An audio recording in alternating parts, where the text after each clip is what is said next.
না, আমি মান্না ভাইয়ের সাথে শাকিব ভাইয়ের একদমই তুলনা করিনি। সুপারস্টারের একটা বিষয়ে কথা বলেছিল। আচ্ছা, এখন মান্না ভাইয়ের সাথে আমি অবশ্যই শাকিব খানের কোনো আ তুলনা করিনি। আমাকে জিজ্ঞেস করা হয়েছিল আমি মান্নার সাথে ছবি করেছি, আমি কেন শাকিবের সাথে করিনি? তখন আমার মনে হচ্ছিল আমার গলা কেটে কখন আরেক নায়িকার বডি লাগিয়ে দিবে। কারণ কাট পিসের যুগ ছিল। সিনেমা তো মাঝখানে হচ্ছিলই না। তার থেকে এখন সিনেমা হচ্ছে, এটা তো খুবই বলা যাচ্ছে এই ঈদে ১৩ থেকে ১৪ টা সিনেমা রিলিজ হবে। তো এটা তো আমাদের জন্য একটা সৌভাগ্য। কারণ আমাদের অনেক বছর চলচ্চিত্র বাংলাদেশে পজ হয়েছিল।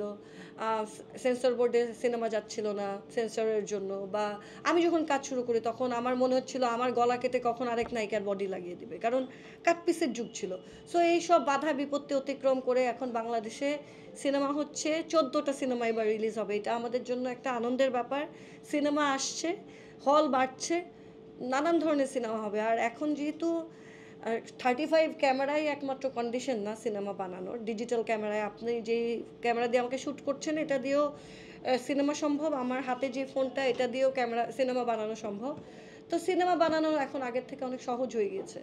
তাই আমি বলতে চাই যে এখন ইন্ডিপেন্ডেন্ট সিনেমার যুগ। অনেক বেশি সিনেমা হবে এবং সবাই সিনেমা বানাবে। এর মধ্যে থেকে কিছু সিনেমা থেকে যাবে, হয়তো কিছু বিলুপ্ত হয়ে যাবে। কিন্তু কনটেন্ট তো কনটেন্ট। তো পৃথিবীর বুকে কনটেন্ট থেকে যাবে। আচ্ছা, এই ব্যাপারে আমি একটা কথা বলি।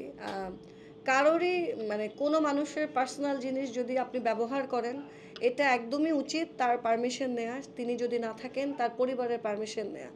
তা না হলে কিন্তু আসলে বিপদেও পড়তে হয় মাঝে মধ্যে। যদি একটা বিপদের গল্পই বলতে চাই, আমার দাদার নাম সৈয়দ মুস্তফা সিরাজ।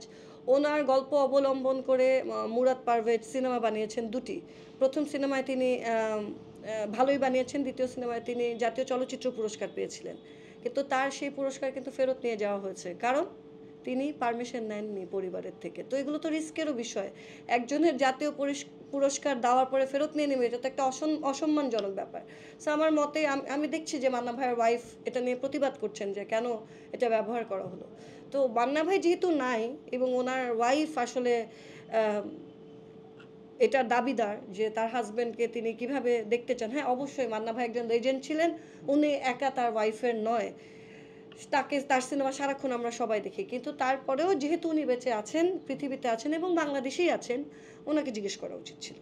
না, আমি মান্না ভাইয়ের সাথে শাকিব ভাইয়ের একদমই তুলনা করিনি। সুপারস্টারের একটা বিষয়ে কথা বলেছিল। আচ্ছা, এখন মান্না ভাইয়ের সাথে আমি অবশ্যই শাকিব খানের কোনো আ তুলনা করিনি। আমাকে জিজ্ঞেস করা হয়েছিল আমি মান্নার সাথে ছবি করেছি, আমি কেন শাকিবের সাথে করিনি? তো আমি বলেছি যে আমার আসলে সুযোগ হয়নি। কারণ উনি এনগেজ ছিল উনার ওয়াইফের সাথেই, উনি তখন ইনিশিয়ালি উনার ফার্স্ট ওয়াইফের সাথে শুট করছিলেন এবং পরবর্তীতে উনার সেকেন্ড ওয়াইফের সাথে শুট করছিলেন। এখন যেহেতু উনার কোনো ওয়াইফ নাই, উনি সবার সাথে শুট করছেন। সো ভবিষ্যতে যে হবে না তার সাথে কাজ সেটা আমি বলছি না। আমি জাস্ট বলেছিলাম যে আমার সুযোগ হয়নি, কারণ এখানে একটা এরকম সেটআপ ছিল যে যেখানে আসলে আমার কাজ করার সুযোগ হয়নি। আর কারো সাথে কারো তুলনা হয় না। প্রতিটা মানুষ ইন্ডিভিজুয়াল। মান্না ভাই গ্রেট, শাকিব খানও গ্রেট। কেউ কারো থেকে ছোট না। আম কোনো মানুষই কোনো মানুষের থেকে ছোট না। তবে দর্শকের কাছে অনেকে বড়, অনেকে ছোট। সেটার উপরে ফিল্মের ব্যবসা নির্ভর করে, সেটার উপরে আমাদের কাজও নির্ভর করে।